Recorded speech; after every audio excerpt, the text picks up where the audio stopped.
So I welcome you to today's flight from Tallahassee to Defuniak Springs. It's going to be an IFR flight, although it seems like weather might be improving, but it's still very much uncertain, so let's check it out. The weather as taken from the morning, like in the morning, was that we are like in the middle of the low pressure system with some very unstable clouds reported. Warnings about thunderstorms, like light to medium rain, and also the taps from the morning were kind of let's say scary, I would say. This picture down there is like the forecast for cloud layers now, taken in the evening. And you can see from there that there are probably some cells that are moving around. For example, here there's a broken 3000, but clear here. Again, some cell that has a broken layer. So I believe that if it was like a real life, I would still probably not fly. Let's check the weather page actually. This looks very good, like in a sense. We look there. But there is a convective warning here for the whole area, which is valid. They moved the validity to 20 Zulu, so maybe we would be able to make the flight, but let's say that it would not be that safe. We are in the simulator, so we'll attempt the flight nonetheless to see what we can do. Just remember, this is not a good day to be flying light GA aircraft. The winds at surface are very low, I would say, and up top, again, several different layers, not very much of the winds. Maybe 15 knots at 9,000 feet, that's quite all right. Regarding icing, even at 9,000 feet, we don't have any any icing danger because the temperature is quite high. Only at 12,000 feet we have some icing there, that like icing conditions that might be there. So flying, for example, at 8,000 feet should be quite all right. If we check the weather reports, this is the airport that is nearby our destination. So I just took a liberty of getting the weather there. And is there someone who can tell me, if we are on the IFR plan, if we legally require to file an alternate?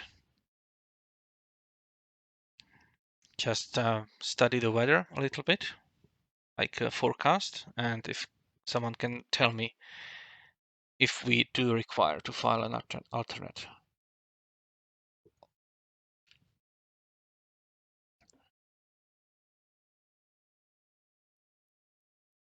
So do we have someone who's actually checking the weather? Yeah, I am, but I believe it's, I think it's 3 statute miles and 2000, and I think the nearby tab says broken 2000, so that would be fine. I'm not sure about the 8,000 meters visibility, how much that is in statute miles. Yeah, it's 3 statute miles. Oh, okay, I So would be exactly on the edge. So I guess it's not legally required, but I'd still file an alternate. 8,000 meters is quite longer than 3 statute miles, like maybe twice that long. Oh, okay. Or twice that far. Yeah, so from legal perspective, it's not required. If this would say like a 019er, then it would be required. But anyway, since there are thunderstorms in the vicinity, or light thunderstorms and rain, and quite gusty winds, it's still smart to try to find some airport which maybe has better conditions and file it as an alternate. So if I go here, I'll just refresh the page. So what we have here, this one, currently it reports like VFR weather. That's fine. This is the one that we are looking at. And yeah, the TAF is still the same, but still looking VFR. If I find some TAF here, I can see that it's very much the same, even worse weather. So what about north? Do we have anything with TAF there? Okay, so there the TAF says that to be broken, but 4,000 feet and 6 statute miles visibility. So maybe we can file this one.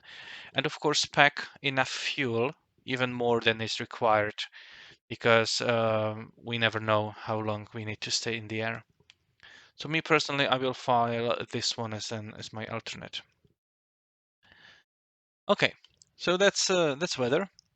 Now let's briefly introduce our departure field. It's Tallahassee International. It has 2 long runways, so we should be able to pick the one that fits the most, like fits the winds the most.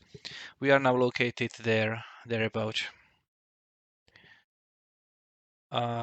Destination is the untowered field, Defuniak Springs.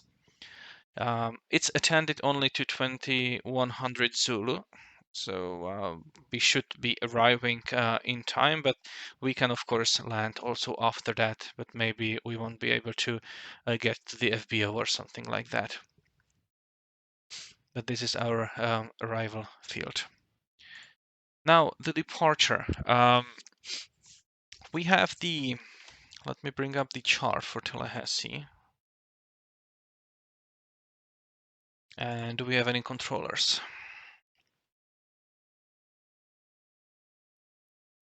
Let's check it out. So negative on the controllers. We don't have any. We are located there. The Chinese airport has a clearance delivery, so if we did have a full ATC coverage, then we would call them for our IFR clearance. There's this acronym CRAFT, which is the clearance limit, route, altitude, frequency, and transponder setting. So when you ask for your IFR clearance from Tallahassee to Defuniak Springs, then you should be prepared to write it down using this. So, for example, they can clear you to Defuniak Springs. That would be your clearance limit via, and Tallahassee doesn't have any SIDs, and it also doesn't have any obstacle departure procedures. It's basically lying on a very flat terrain. So we could obtain something like via fly runway heading radar vectors 2, and that would be our initial fix there. Then as filed, so you would make the note in the route there. Then they would tell us something like maintain, let's say 3,000, expect 8,000 10 minutes after departure. That would go to your altitude. Departure frequency, and they would give you the frequency for departure that you will be tuning after you depart, so after tower, and then squawk, and that will go to your transponder. Then you read it back, and if you do it correctly, they will give you readback correct. If not, then they will correct you. If we don't have any controllers, of course, we want to be getting this IFR clearance by like verbally. We'll just file it for ourselves in our plan, and we would use the standard self-announcement on VATSIM to announce our intentions. As I already said, when I go here to Tallahassee again and scroll down, I can see that it doesn't have any SIDs. It doesn't even have any stars, but there are takeoff minimums. If you open that and find the Tallahassee airport, you will be greeted by this in the upper right corner. And you can see that there are some takeoff obstacle nodes, but there are no there are no departure procedures listed. So that means that you can depart however you want, because there is no like kind of obstacle in the vicinity. Or the other option is that the airport might be like the tower might be active, for the whole time, and in that case they would tell you what to fly. arrival, there are two published instrument arrivals or approaches. One is for runway 27, the second one is for runway 9er. Both of them are GPS approaches. So today, if you don't have a GPS, you cannot fly an instrument approach. The weather might be quite good enough for a visual approach, so that's still an option, of course, if you don't have a GPS aircraft. Now, let's quickly check the winds again, or prediction for the winds. So I think that 230 or 290, and if we check the airport directly, then currently it's 0, then it was 330, 360. It's kind of, it's varying. I guess because of the thunderstorms, it might be just blowing always. But I expect that we might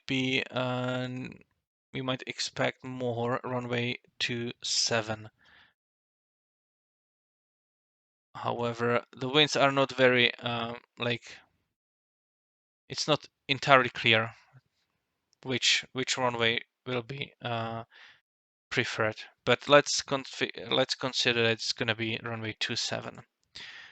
That case, this approach here. So we have initial approach fix of Lara for this approach, and this is one of the points or one of the fixes that is also on the en route structure on our airway. We'll check that when we review our route. This GPS procedure, first of all, check the different minima. We have LP, which is localizer performance. Notice that there is no V, so it is not an LPV, so it is not a localizer performance with vertical guidance, but just LP. It is very rare that an airport would have just an LP and just an LNAV, but it's very much like the localizer approach. So you don't have a vertical guidance. You need to do those step downs or calculate how to do the continuous descent. I'll touch on that in a while. So those are like minima. As you can see, category C and D are not allowed to use that, only A and B. And we also have circling minima. That means that, for example, I'm flying the category B aircraft. So for me, if I would like to circle to another runway, then I would need to use the higher minima here. Also notice up top that circling is not available to runways 18 and 36. And circling runway 9 is not available at night. So if we would like to circle, for example, for runway 9er, then we would need to, it's just the runway 9er that would be available to us for circling if we are using this approach. Okay, so how to fly it? If we hit Lara from en route portion, then we turn left, go to Daewoo, which is our intermediate fix, and then on course 274 to Javal, which is a final approach fix, and then down to runway 27. If we need to execute the missed approach, then we would turn right to 3000 and go to 3000 feet and go direct to Lara, and then we would hold there. Vertical profile can see that on Daewoo, you should be above 3000 feet. On Javal, it's above 2000 feet, and this is the final approach fix. So, and there is the visual descent point, which is depicted by this bold letter V, and it's 1.7 miles from the runway 27. It's about 600 feet above the ground, and that, if you calculate that, it gives you roughly 3.1% or 3.1 degree descent angle all the way to the runway, or thereabouts. So it's a standard descent pattern, like a descent rate. The same is valid from Javal all the way to this visual reporting point. Visual descent point. It's again around 3%. How to determine? This chart doesn't offer us these timings because the timings are important for like localizer approaches, for example, where you cannot identify those fixes. But here you can definitely, in your GPS, you can identify runway 27, like start of the runway 27. It will be there in the approach. So this is your missed approach point, and you should execute missed approach when you reach that, if it comes to that. So how to calculate that? This is I calculated that from Chaval all the way to the runway, it's around 3%, or sorry, 3 degrees. If you look here to climb and descent table, which is available from FAA, you can see that for 3 degrees vertical path angle, if you're flying, for example, 60 knots, then it's 318 feet per minute descent. If you're flying 120 knots, then it's 637 feet per minute of the descent. Since it is a GPS approach, the GPS should show you your ground speed, and you can kind of try to maintain that. Of course, if you are visual, then it's a moot point because you can see the runway, so you descend, visually. If not, then it's a good place to, keep the steady descent all the way to the visual descent point. Of course, after Javel, you can descend all the way to 880 feet easily, like quickly, and then fly at this altitude. But it might be easier to, try to maintain a steady descent all the way to the runway. It's more stabilized. The decision is up to you, of course. In comparison, you can see on the GPS runway 9 approach that there is the angle depicted. Not really sure why it's not depicted here, but it doesn't really matter. It's the same. All right, so this is the arrival. There is a 1 in and 1 out rule. So if we had an ATC, that means that only one aircraft can be cleared for the approach or departure from the untowered field at once. So when we are flying in a group, and if it would happen that the ATC would come online, then when you are sure that you can land visually and then there are no clouds and you won't be requiring to go like missed on the IFR procedure, then you can cancel the IFR already in the air so they can clear another aircraft for the approach. But we'll cover that in the radio call section. All right, so route planning, you already saw the route. This is the one that I chose. As you can see, Lara is here on the en route portion, as is Defun, which is the initial approach fix for the approach for the runway 9er. So both, sorry, not initial approach fix, there is the start of the feeder route. Let me just show it here. As you can see here, Defun for the other approach, it's depicted here. It has an MEA, course, and distance, so it is a flyable portion of the approach, but this is not an initial approach fix. It's a start of the feeder route that will take you to your initial approach fix of LIDA. But anyway, both Defun and Laura are on the en route structure, so it's easy to start the approach there. So the plan is very simple. It's this, and I cannot see the name. Like, was it Minnesville or something like that? So this VOR, sorry, Seminole VOR. So Seminole, Victor 198, Defun. That's my route here. You should of course prepare, your fuel calculations according to your aircraft's performance tables. Calculate time en route, and also keep track of your progress. We already touched on if we need an alternate or not.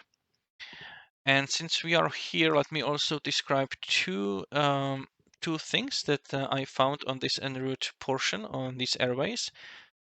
And that is this fix, SNEED, which has this flag with letter R on top of it. And then we also have the choose, which has the letter X. So what does it mean? The R stands for minimal reception altitude.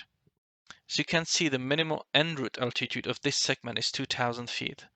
So if you're flying at 2,000 feet, you might not be able to positively identify this SNEAD intersection using the Papa Zulu Delta VOR, because it's like too far away to be received at 2,000 feet. So for this fix to identify using this cross radial, you need to be at least at 3,000 feet. That's all it says. Of course, you can still identify SNEAD as a point on the 288 radial from Seminole at 24 miles DME. That's another option that you can do. Another thing is this X. So this is a minimum crossing altitude, and the en route portion on the east side of this is 2,000 feet is the minimal en route altitude, and on the other side it's 3,000 feet. Normally, and this is like valid for like lost communications, and let's say that you are cleared only for 2,000, you're flying along and you lose the communication with ATC, so you will be expecting to follow certain procedures. So normally you would fly on like 2,000 feet all the way to the intersection, and only then you need to start the climb, as long as you can maintain a standard 200 feet per nautical mile climb. If you can make it, then you can start as late as on the intersection, unless there is a minimum crossing altitude depicted. That means that you need to be at that intersection already at that minimum crossing altitude. And for this one in particular, says that if you are on Victor 198 or 198 and you are going westbound, then you need to be at this fix already at 2,500 feet. So not 2,000 feet all the way there and then start climbing, but start climbing a little bit before, so you are at 2,500 feet over this point. And I believe we don't have any other special notations here. All right, so that's the route planning. Here we have a lot of like examples of the radio calls. So let's say that we are under the ATC control. We can either proactively ask that we have an approach request, or the controller might call us and ask that we should say request. In that case, I would say something like November 123 Alpha Bravo, request RNAV GPS runway 27 approach from Lara. It's always good to tell them, from where you want to start the approach. If you don't, then they might give you something else. Of course, you can request this one afterwards as well, but it's a good thing to do that in one radio transmission. Then they can tell you something like that you can expect that approach, and in that case, that means that if you lose the communication, you will fly that approach. If not, then they will clear you for the approach afterwards. If we are under ATC, then of course we can be handed over to other facilities or other controllers. So it's very simple call sign. They will tell you what to contact and on which frequency. We'll just repeat that and contact. When you make your first initial contact with the second, like with the next controller, all you need to do is to say them your altitude if you are flying straight and level. If you are already descending through some star or climbing through some SID, that you will also tell them that. When you are contacting your final approach controller, it's also good to already tell them that you already have weather for the destination, so they don't need to give it to you. Then You can skip this. This would be like if you were receiving vectors for final. And again, you might receive vectors for final also for this approach. And if you don't want that and you want to practice a full approach procedure, then you can, in your request, you can say that you request full RNF GPS runway 27 approach. So they know that, you know, you don't want vectors. Maybe you want to train. So how that approach clearance can look like. For example, it might look something like that. November 123 Alpha Bravo. Cross, and let's say that you are flying, you know, along the Victor 198 and you are reaching the Lara. So cross Lara at or above 3000, cleared RNF GPS runway 27 approach. You repeat that, of course. And then what does it mean? If you are at that point, let's say at 8,000 feet, and they give you something like that you can cross Lara at or above 3000, that means that it's kind of your discretion if you start descent immediately or not. If you have not crossed Lara yet and you want to start the descent, it's a good practice to inform the ATC when you are starting the descent. So let's say that they will give you this, you will repeat that, and after 5 minutes you reach your top of descent point. So you will call them November 123 Alpha Bravo, leaving 8,000, descending to 3,000. They will just say something like Roger.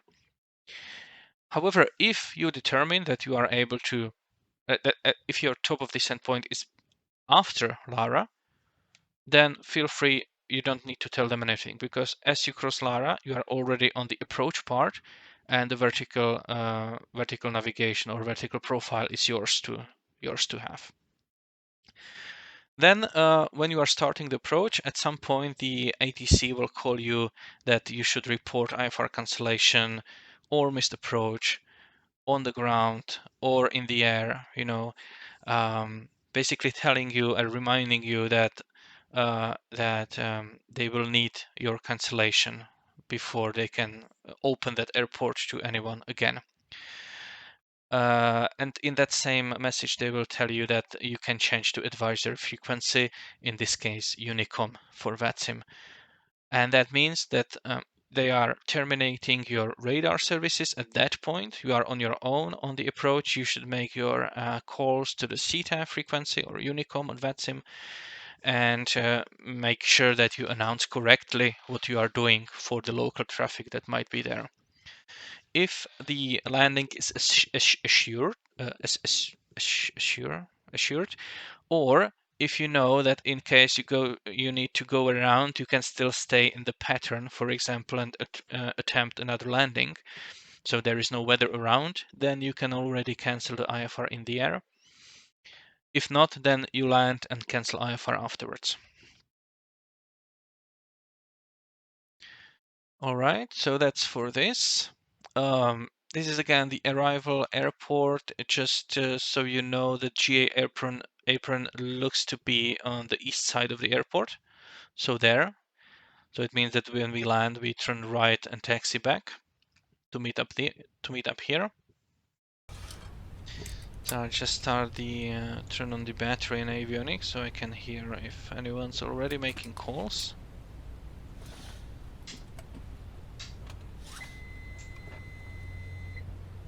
Let's tune it in.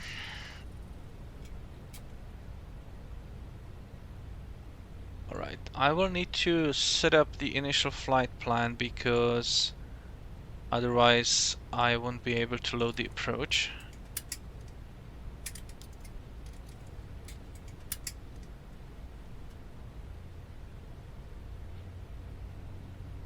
But I won't be using this as of now. I will be using VORs. It's more fun. So we'll just switch the map off.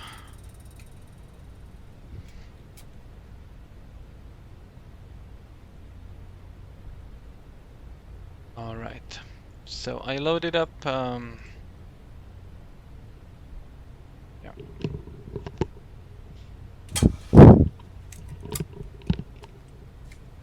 Should have enough fuel loaded up.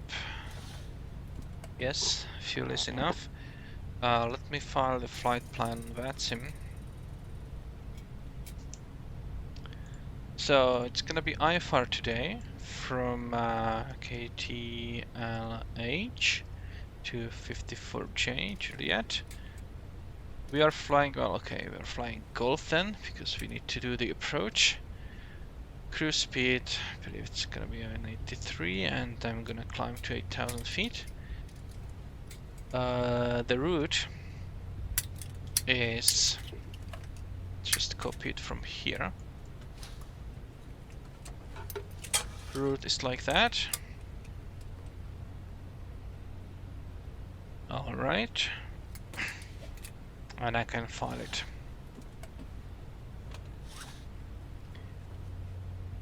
We still don't have any controller. We have the Fort Worth Center, and I believe it was New York. So that New York is online. Just refresh. Yeah, they are now. Okay. So we'll see.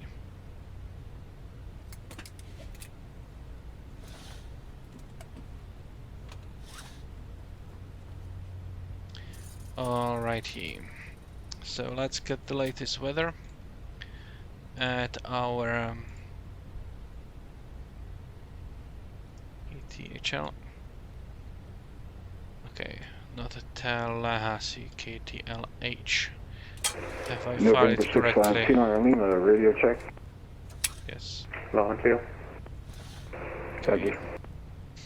Alright, so what we have here. Okay, so winds are 270, 9 thunderstorms, few clouds, cumulonimbus, fine. 23, altimeter is 2987, so let's set it up. Okay, 2987, is it? Yes. Let's verify altitude, it shows 40 feet. And the airport should, oh, it should have 83. But I believe, yeah, I actually fell down when I loaded up because there's some problems with the scenery.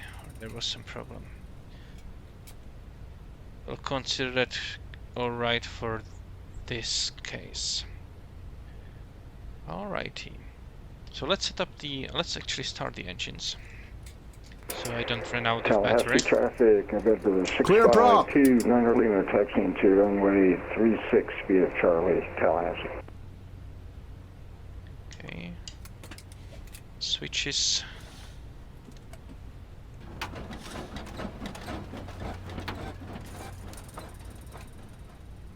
Okay. Let's try that again. Yeah. Mixture needs to be rich.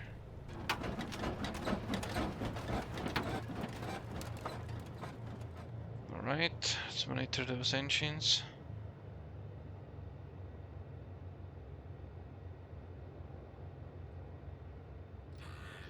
Alright. We will be squawking 2000.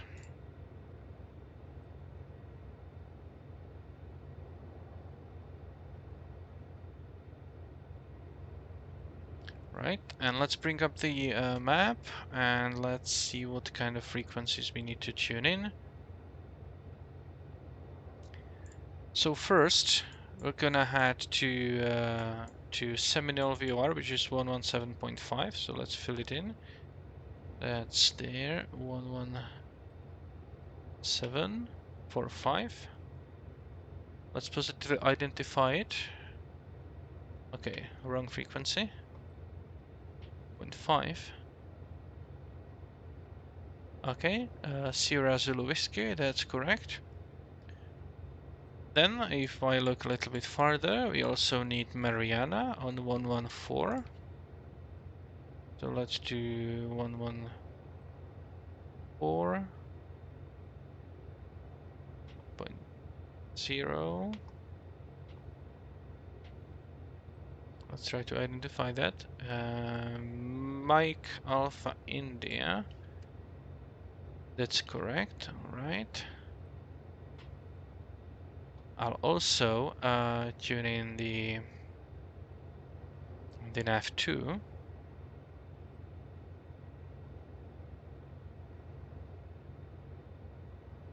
Okay, how do I display that? I need to click this. We'll tune in 114 also there. Yes. So initially 109er for the second VOR. So that's gonna be this. It's radial 109er, but I will be flying a reciprocal course. So that's 3 109er, so that's 0, that's there. So 279er. Is it so? Or 289er? 289er actually, right about there. And the course here is Tallahassee traffic, 288. November 6529 Lima, departing runway 36, straight out departure, Tallahassee. But first I'll need to go direct to Tallahassee, or I will just intercept this course. So 288 on the second one. And that's there. So let's tune it. Tallahassee traffic, November 36 Echo, the type Papa Arrow, empty south ramp, taxi to runway 36, holding point Alpha 12, Tallahassee. All right. So let's consider ourselves ready for now. Bring down my rudder pedals.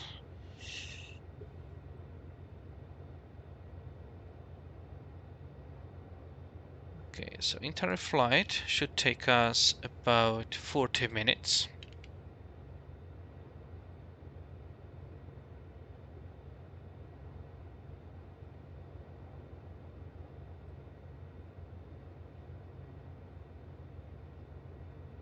Right.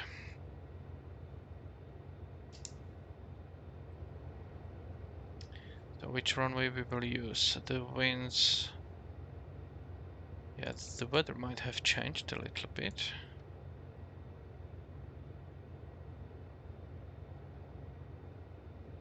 Okay. Yeah, it still uses the weather from the like old weather in the simulator. Now it prefers runway 270, but it still uses the old one. So let's do runway 36. It's good enough even if we have 4 knots crosswind. That's not a problem. All right.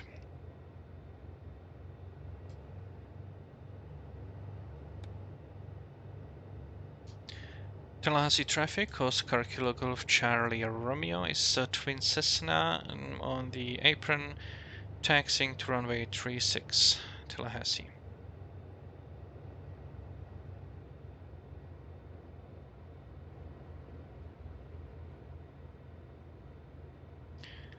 So what aircraft is that I don't have it model matched?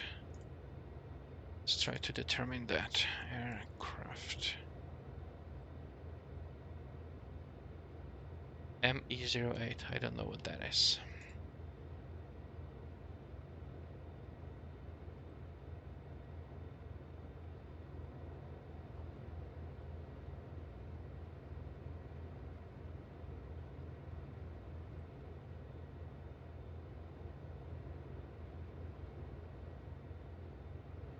So we'll do a straight out departure.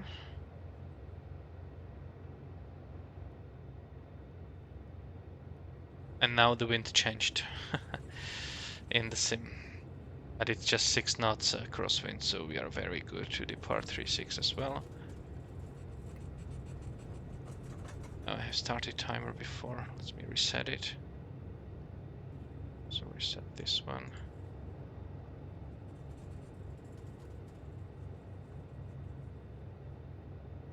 Okay.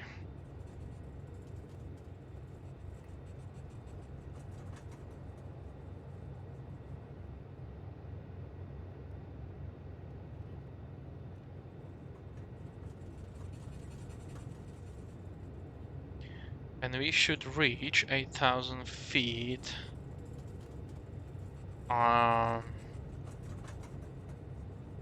7 miles after the first terminal VOR, but it's gonna be a little bit more because we are not going over that, I think.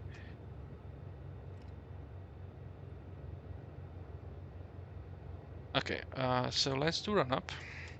So parking brake goes on.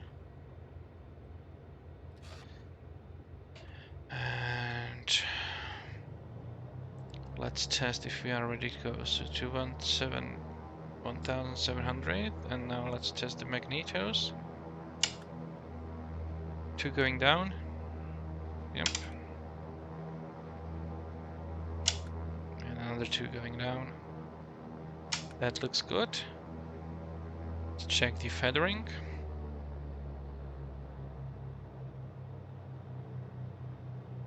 Looks alright. All the engine instruments are in the green. Idle.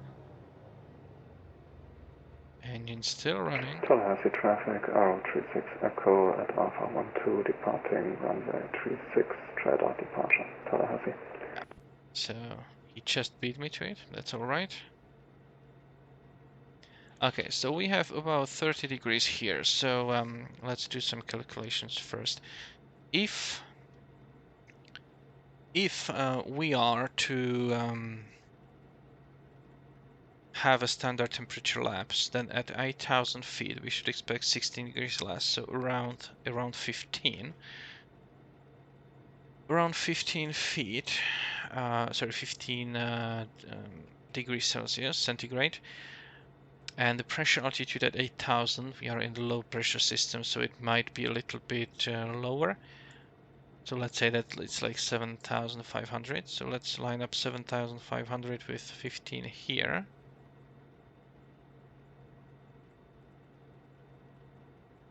Right about there. And that means that in order for us to reach 183 through airspeed, we need to have 160 indicated.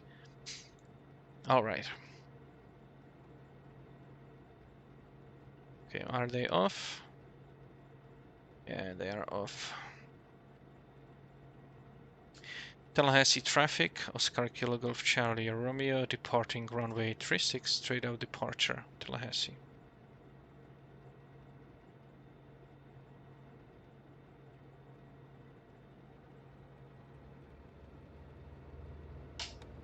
Okay, strobe lights go on, landing lights go on. Fuel pumps are still on, good. Tallahassee traffic, Arrow 36 Echo, upwind runway 36, 1,100, climbing 4,500, departing direct Seminole, final call, Tallahassee traffic.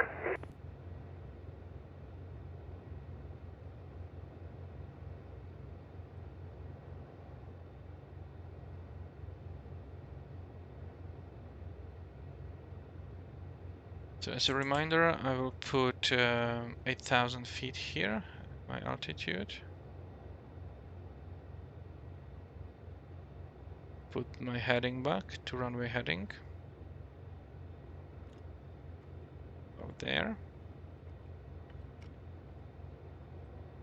And let's go.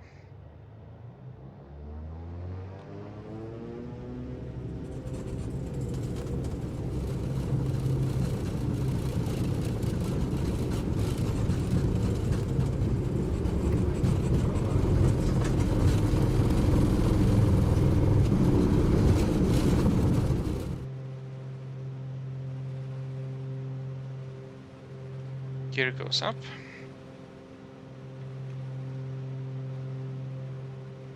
And we climb.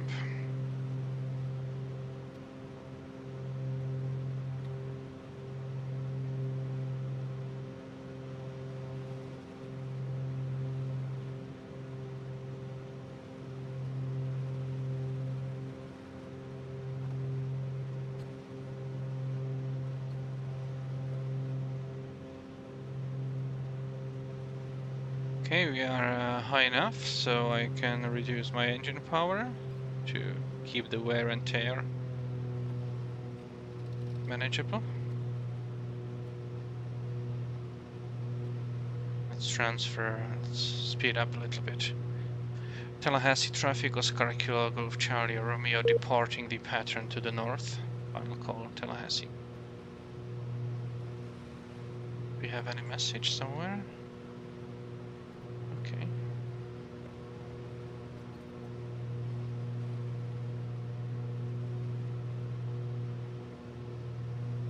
Right, a little bit of rudder trim.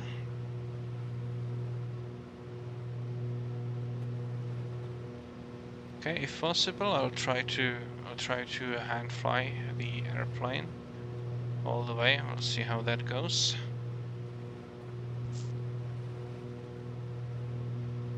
Maybe I will need to engage autopilot from some portions to allow me to keep track. I should have started my timer, so let's do it now.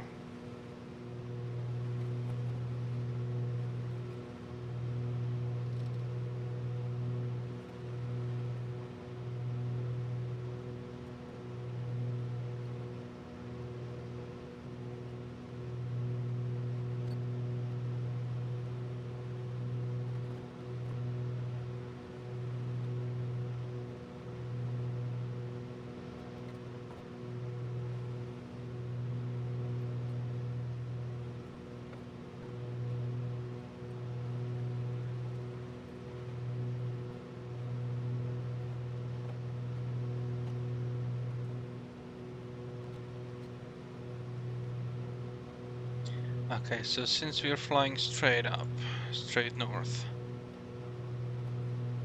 okay, that means that we are actually going there. So let me turn left a bit,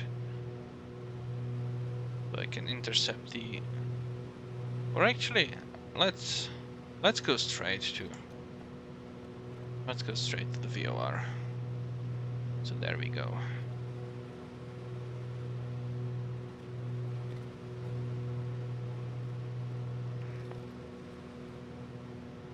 Tallahassee ground, November 7 for Charlie Sierra, taxiing runway 27 on Bravo.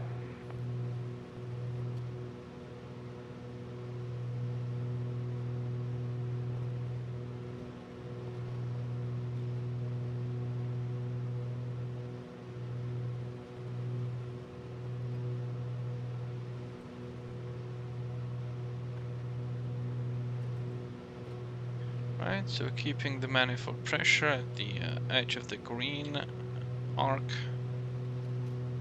leaning the engines, or leaning the mixture, to be more precise.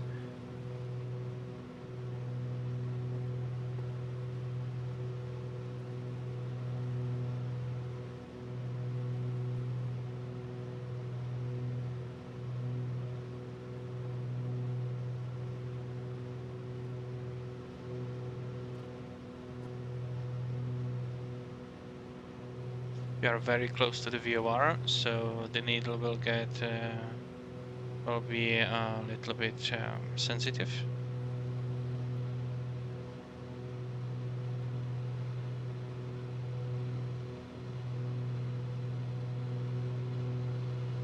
Some rain, getting rain now.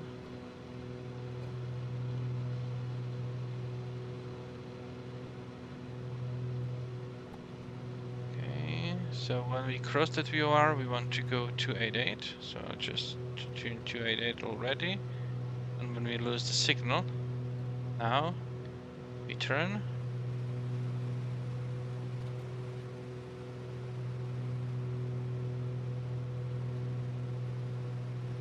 Try to recapture. I will reset the timer. Oh, I haven't started it. All right. So now we start the timer.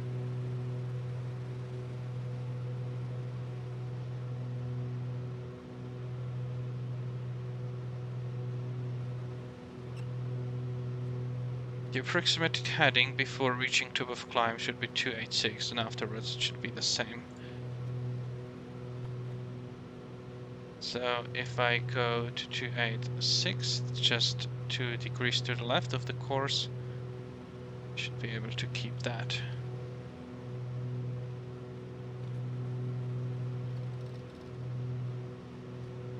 Okay, I can turn off the fuel pumps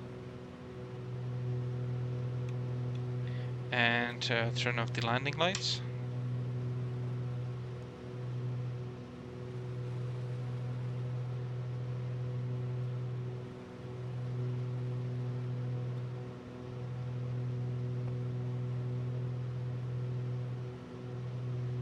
And we're continuing to climb.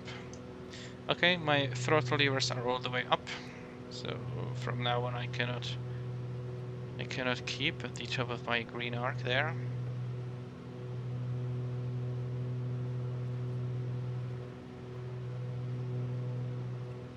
Alright, so from this to top of climb should take me just 3.4 minutes. We'll see how that goes. Should probably arrive at my altitude a little bit sooner. Tallahassee traffic, November 74 Charlie Sierra, lining up runway 27. Okay, we have some visibility for now.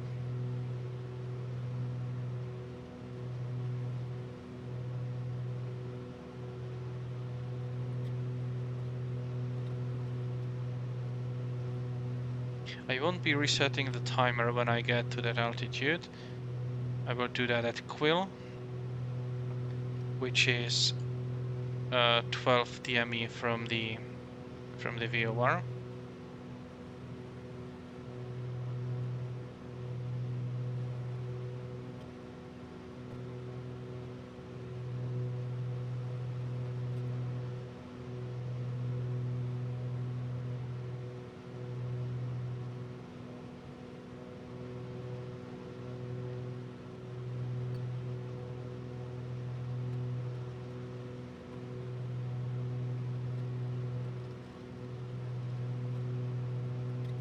Okay, that's 8,000 feet.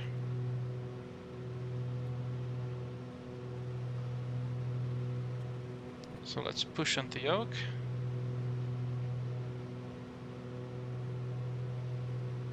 Accelerate. Remove some pressure with elevator trim.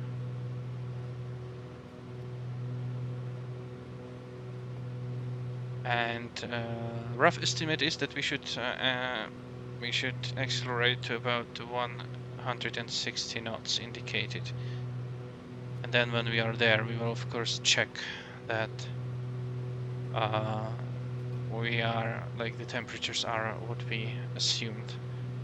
I can already tune in like the pressure altitude in here. Yeah, so pressure altitude is about 8,000 feet.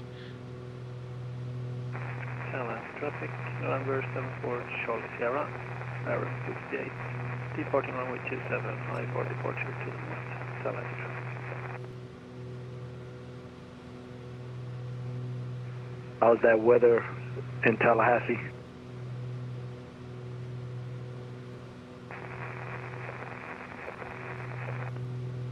Weather is broken to overcast at, I guess, 3,000 and light winds. No rain? Radar showing that it's heavy rain. Not where I am, but could very well be in the vicinity. Roger. Okay, we are now a little bit faster.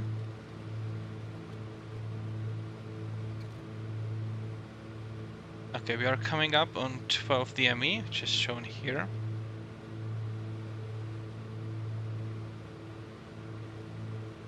Let's actually trim for my airspeed and give a little bit of that right rudder trim back. And let's reduce some power, because we want to maintain 160 and we don't want to climb nor descend. Okay, 12 nautical miles, so 5 minutes 20 seconds. Let's see. 5 minutes 20 seconds, so that's like 5.3. And now we are going to Actually, that was too quill, so I'll just move it here.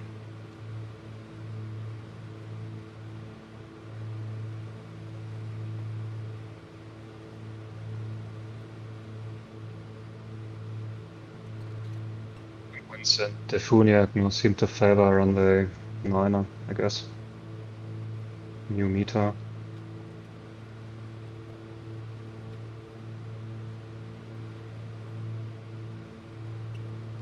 All right, so runway 9 seems better right now. Let me see. Yeah, it reports 130 at 7, so I guess it's 9.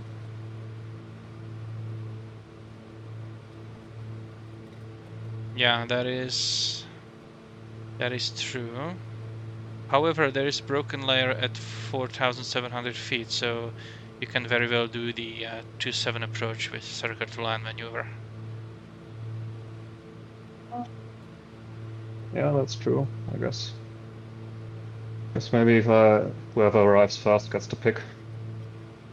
We can do some like different things. As long as we don't pick the opposing runway, I guess. Yeah, if we don't land at the same time, then yes. Play a game of chicken.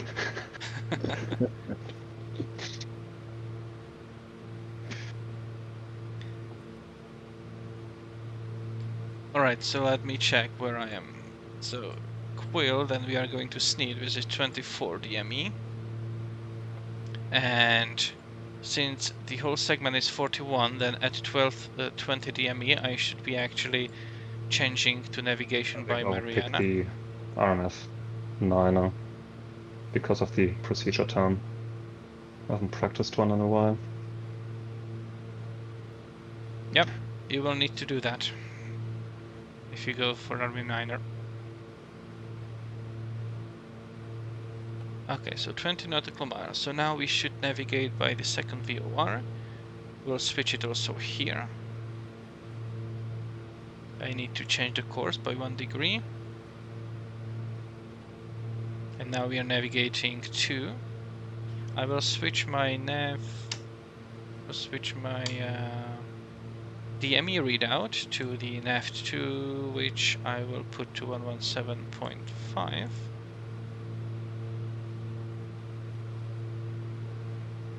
So I can read the description. Okay, so temperature is it's actually 5 degrees, not 15. So 5 degrees, so let me just go here. And I need to slide it a little bit. Oh, I actually calculated with, no, 5 degrees there. So for 183 I need to maintain 162.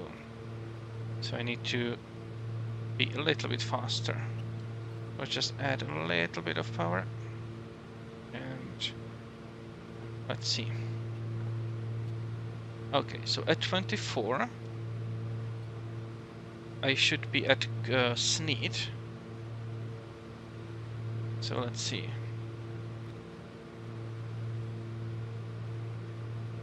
24, 4 minutes. Reset the timer. There we go. 4 minutes, okay. So it took me a little bit less time.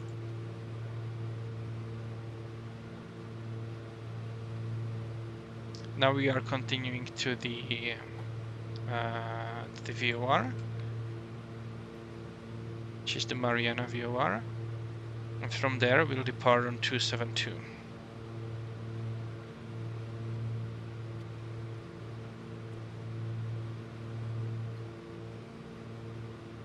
Okay, we are now going a little bit faster. I believe it might be like 162, so our speed should be better right now.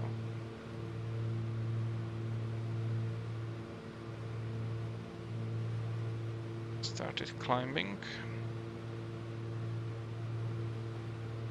Alright, at this point I'm switching the DME back to get me the DME to the Mariana one. So I know that I'm 14 miles off.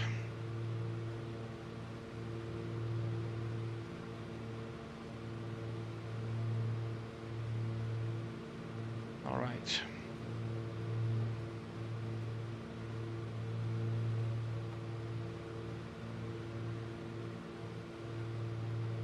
Okay.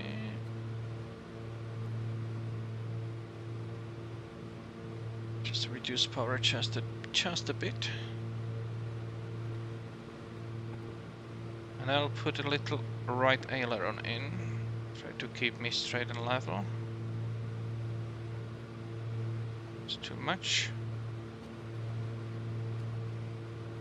Yeah, the art of trimming the airplane, that's...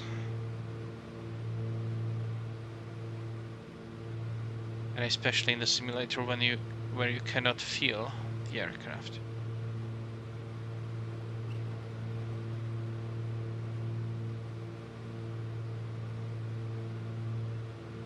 Right, we are not in any bad weather at this point, which is good. Let's check the weather en route. So Mariana Muni, MAI. The altimeter setting there is 298.3. So let's check what we have. 2987. So let's go to 2983.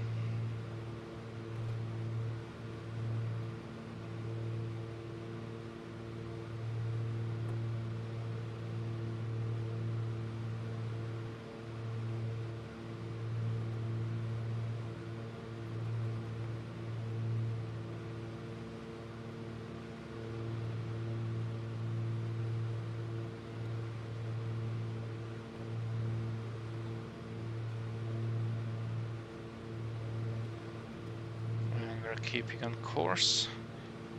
Just out of curiosity, the heading should be 293. And I'm actually doing much more. But yeah, I'm keeping on the 109 radial there.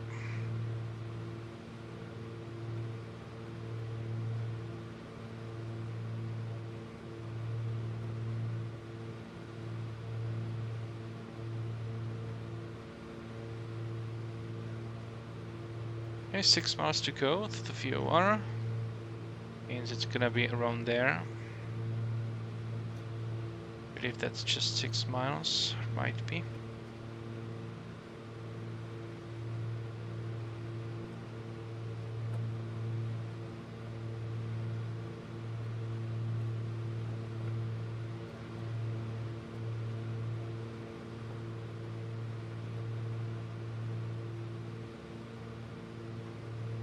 Speed looks good. I'm not touching the elevator.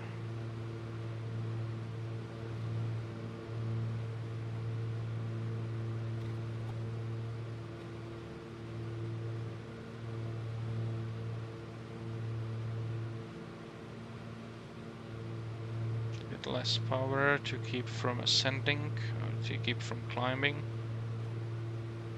Okay, so review. After the Mariana VOR, we'll do a slight left turn and intercept 272 radial.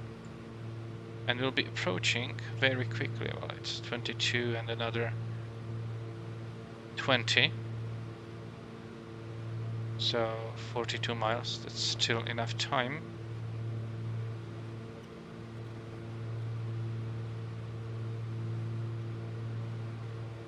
But let's see how close I should be able to get the Marian VOR crossing. Okay, we are very close, so I will stop chasing the needle and just try to maintain the heading.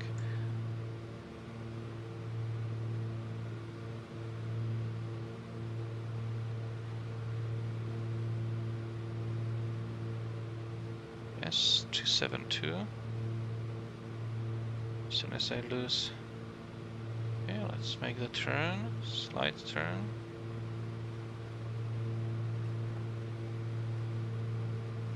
And timer, 5:52.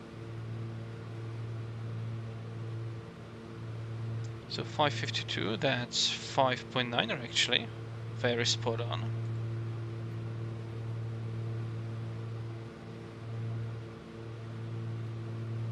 And as for the heading for now, you should be maintaining roughly 272. Oh, which is exactly. So do we have wind exactly from the same direction? The estimated wind is is indeed from 266, so it's a straight headwind, but not anything brutal.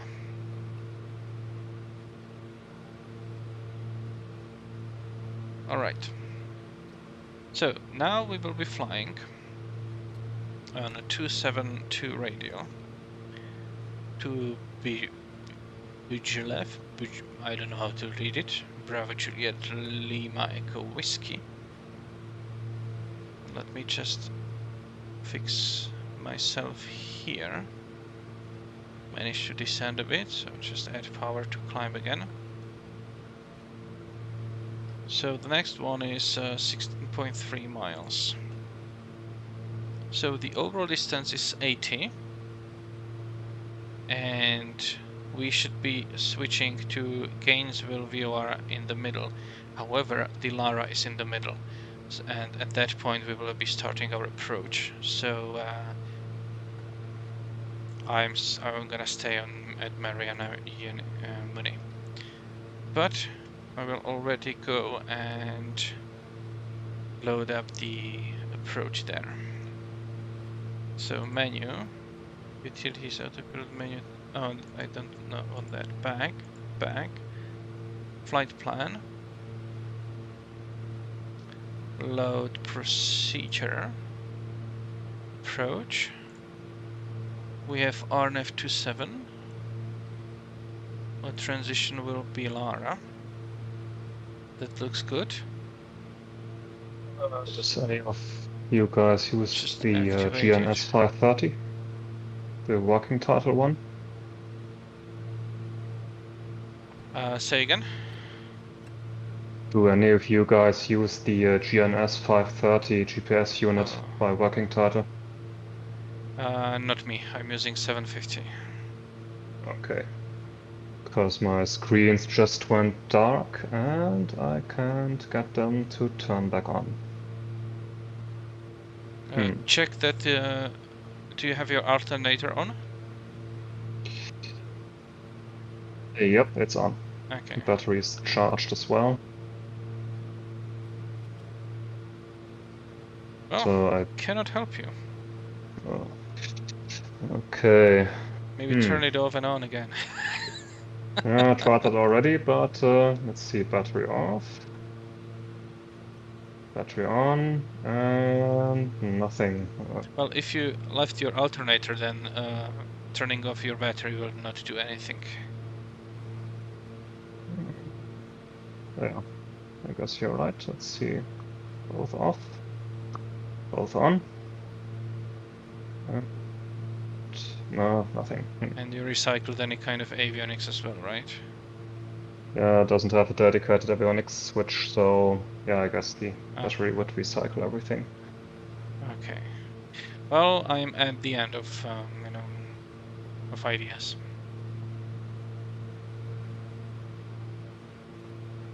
Can you navigate visually? Visually, well, I guess the weather looks good. Let's see.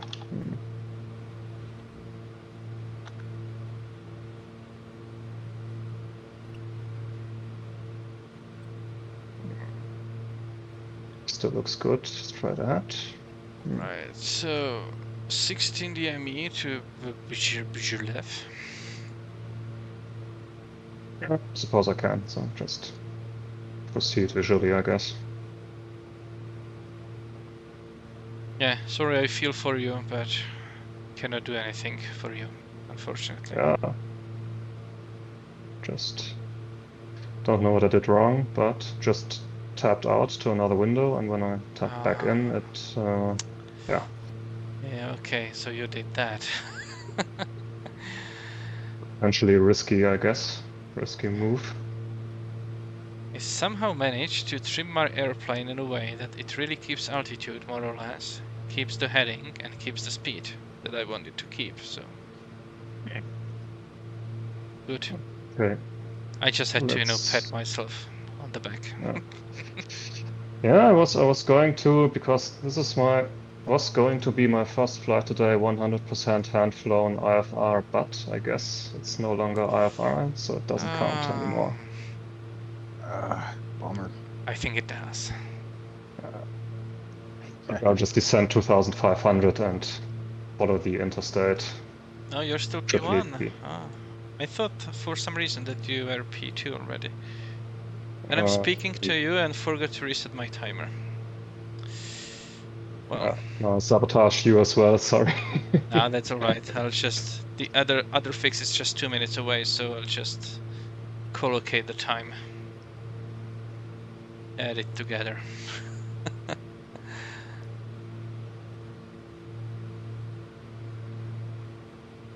Touch the Right, so 16, so working 21. title, The next one is Discord. 21. Let's try to not miss that one.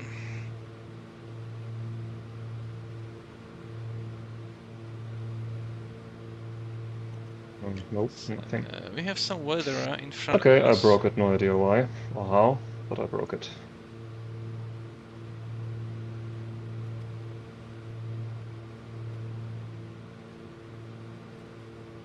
So 21 coming up, we should see something like 7.4.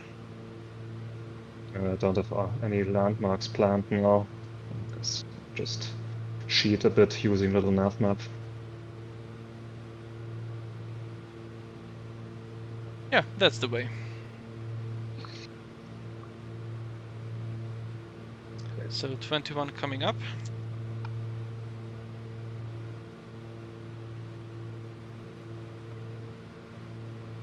And I think I remember there was 7 minutes. a known issue with the 20 seconds. avionic So screens I will do sometimes going dark because of the automatic brightness 7.4. adjustment glitching out or something. Yeah, First it's time this actually happened. 7.4. Yes, good. Now we are going. Okay, top of descent is just. I've had that happen a couple of 4 times minutes with away. the G1000. And I couldn't Definitely. figure out how to get it back, yeah. Yeah. I think once it happens, it's over. You can't get it back on. But That was my experience. And I yeah. didn't reset my timer, so there we go. 30 seconds late. Unfortunately. And let's not climb, so let's reduce power.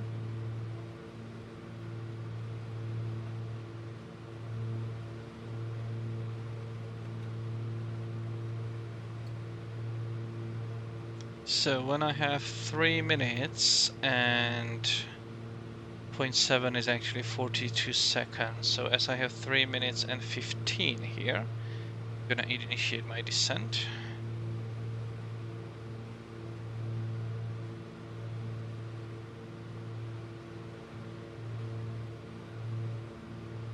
And then it's Lara.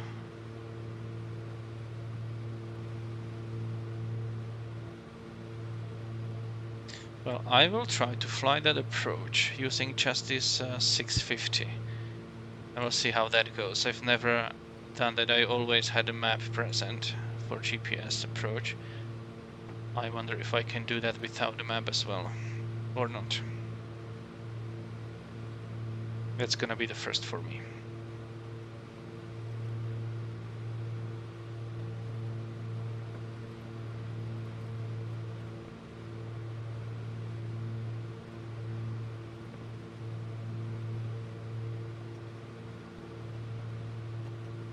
So 315 and then plus 310, that's at 630 or something. I should be at Lara. And Lara is also defined like 39 DME from this. So I'll just tune Gainesville. No, that's not Gainesville, it's Crestview. So 115.9 on my second VOR, 11.9er, and switch the DME readout from there, so I have it here.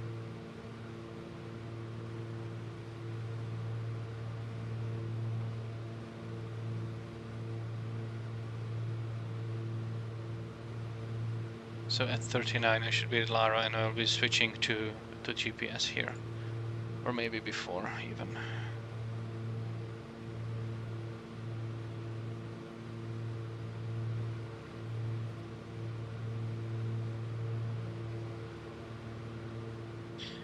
Quick check on the controllers.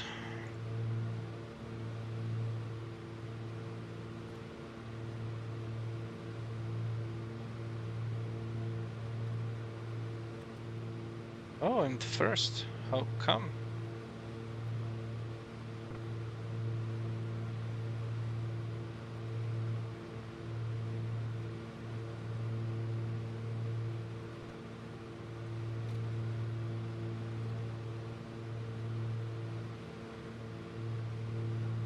Okay, 315.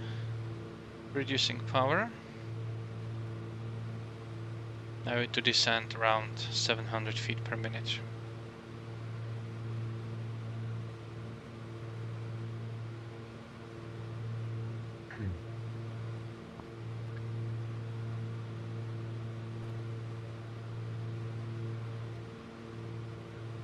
That's some Unicom November 36 Echo radio check. 5x5.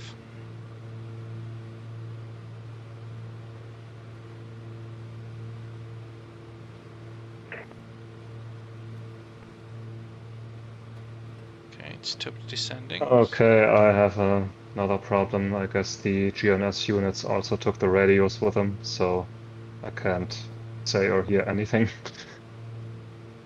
Was it you with Yes. the radio check? Because I could Yes, that hear was you. me. Okay, I could hear you and I Yes. tried to answer. but I didn't hear a reply for some Ah. reason. But you can be Okay. heard, so that's the better option. Yeah. Okay, I'm just nearing Lara though.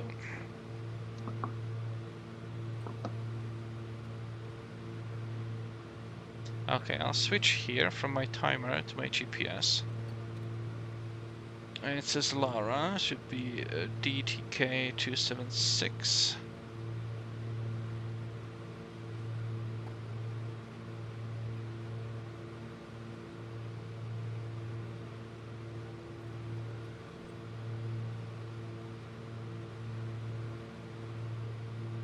Okay, and after Lara, let's bring the plate.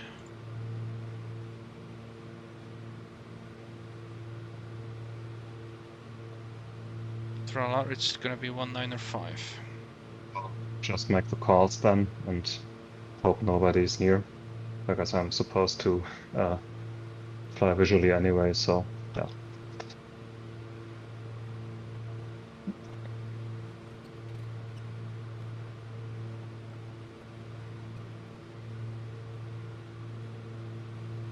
Okay, I'll turn on my landing lights.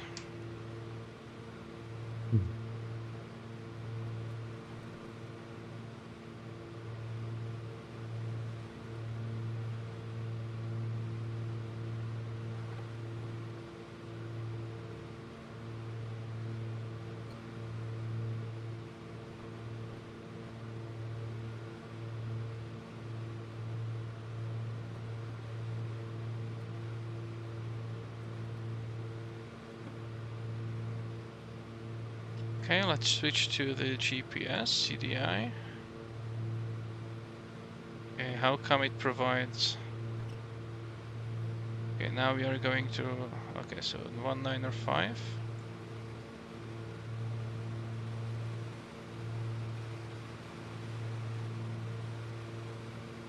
And I don't need to descend that fast.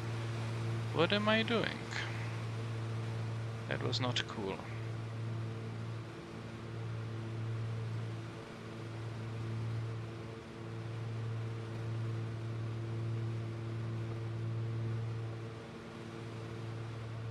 Okay, let's stabilize it again.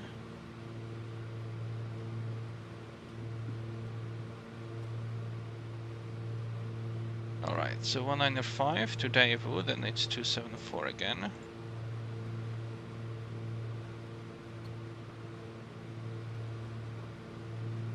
And this descent path should not be there because this approach doesn't have vertical guidance. well,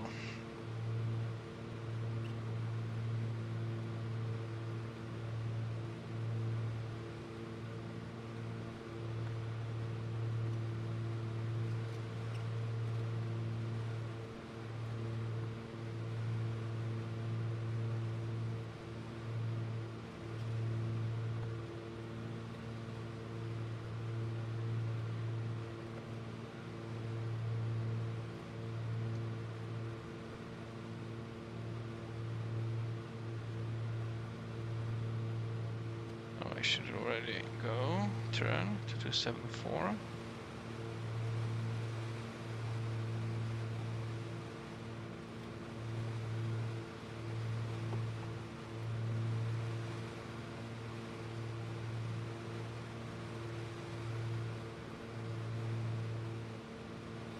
So how far away from the airport am I? 10 miles? Something like that. Defuniak Springs traffic, Oscar Kilo Golf Charlie Romeo, Twin Cessna. Currently 10 miles east of the airport on the approach to runway What is 27. Will the be correct circling to phraseology if you are land transmit at only radio? 9, runway 9.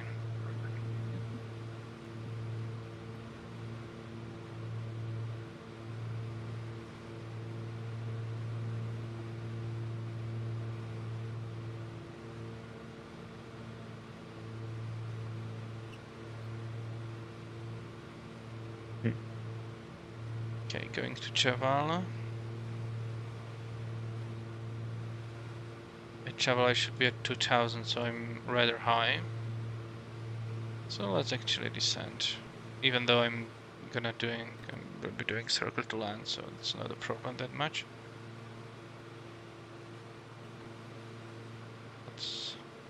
Let's bring it down anyway.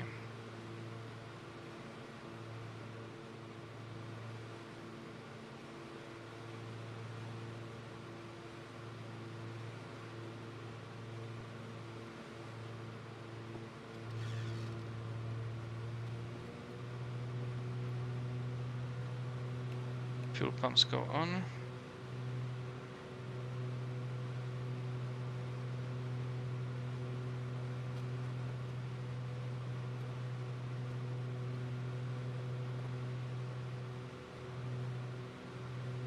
You can see the airport there.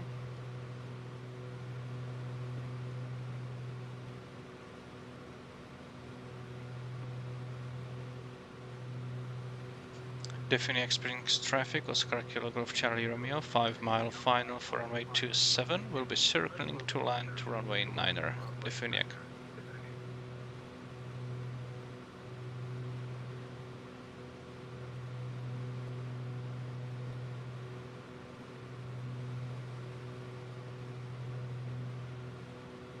Let's very quickly recheck the weather. Yep.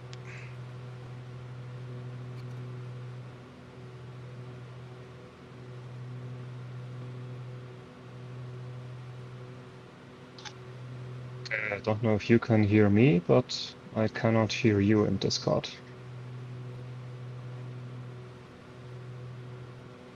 I'm not speaking on Discord. Oh, okay. So pattern altitude is 1,300 feet.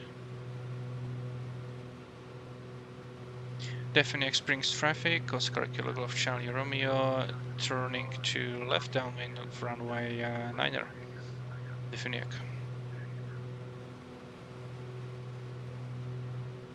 Okay, let's slow up.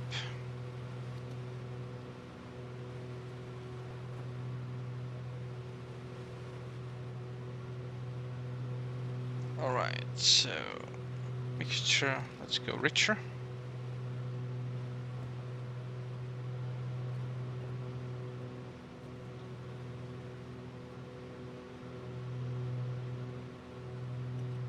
Oh, I haven't properly checked the altimeter. 2982, okay, I have 2983, it's good enough.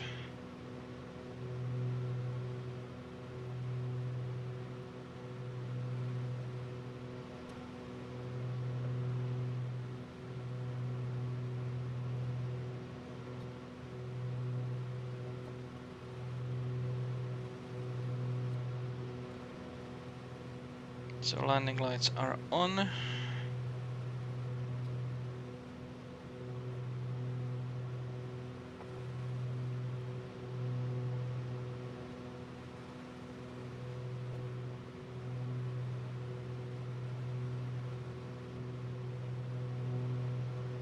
Okay, we are at the numbers, so flaps 1 and landing gear.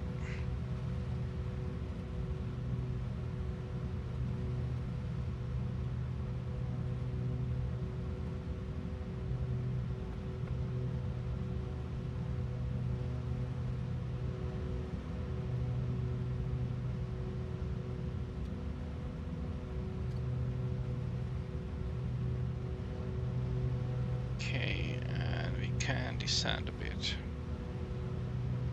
Defuniak traffic, Oscar Kilo Golf Charlie Romeo, turning left base, runway 09er. Defuniak. Someone talking on Discord, but really low volume.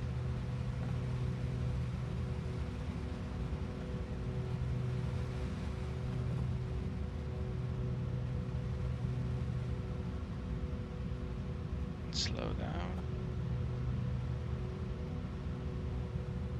And descend.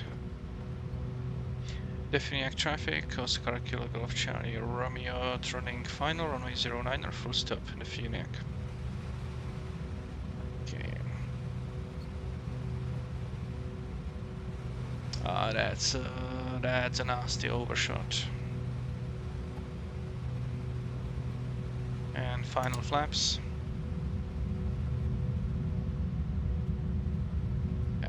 It turned too late.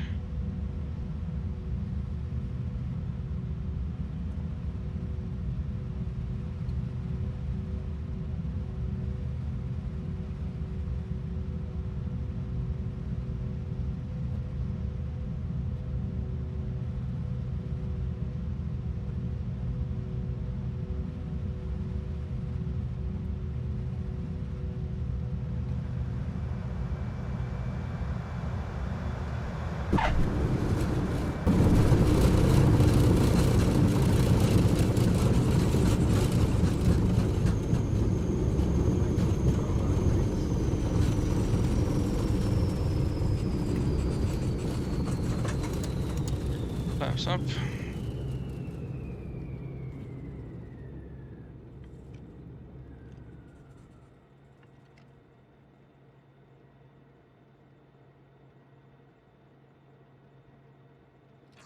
In, landing lights off, strobe lights off.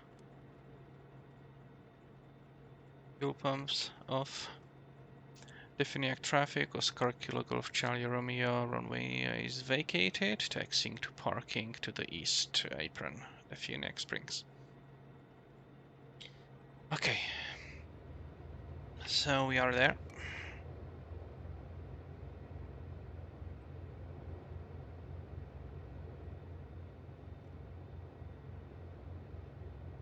Let's park the airplane someplace.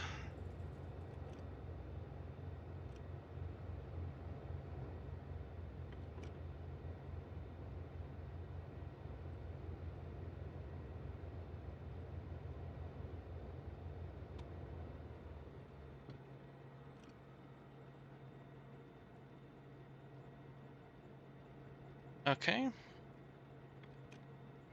A bit forward actually. Can be on the parking place as depicted. Right about there. Alright, parking brake is on. And that's it. Managed to arrive. What is the time? 44 minutes. The estimated flight time was 40. That was without the approach path.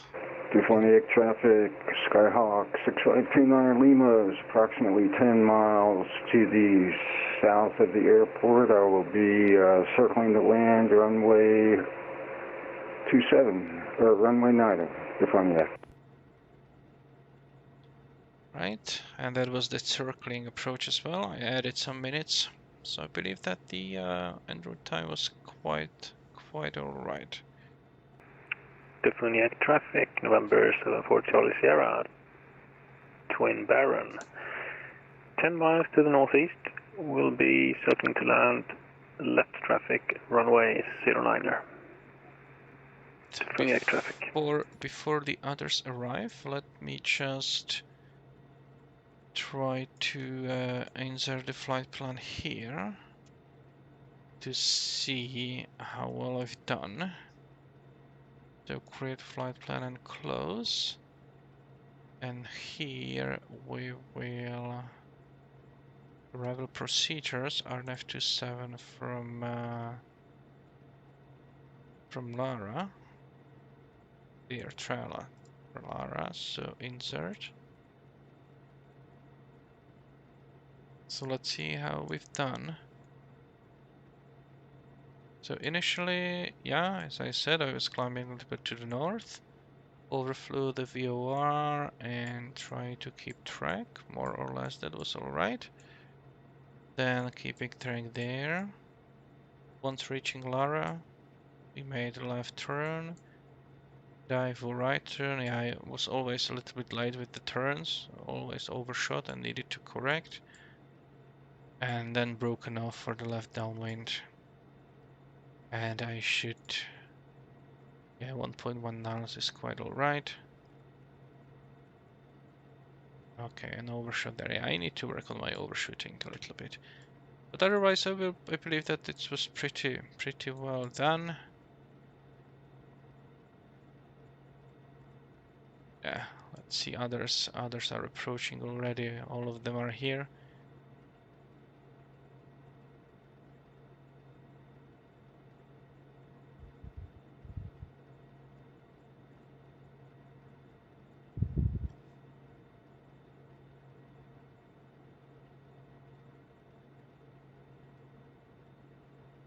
I can shut down the engines. So let's shut down the engines and set the trims. I see I had temperature control on. Let's remove that. I will still keep the avionics on, so I want to see hear the transmissions. The beacon can go off. Navigation light stays on. I'm under power. And close those. Fuel selectors. Okay, trim is good for takeoff on next time.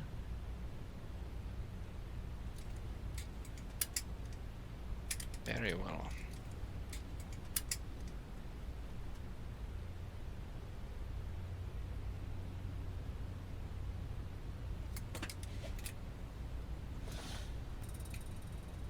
Alright, with this I'm ending the stream. Thanks for watching, and next week we should do another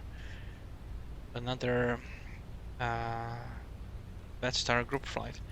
I estimate it's gonna be on, well, it's gonna be either Monday or Wednesday. Don't know yet. So, see you later. Bye bye.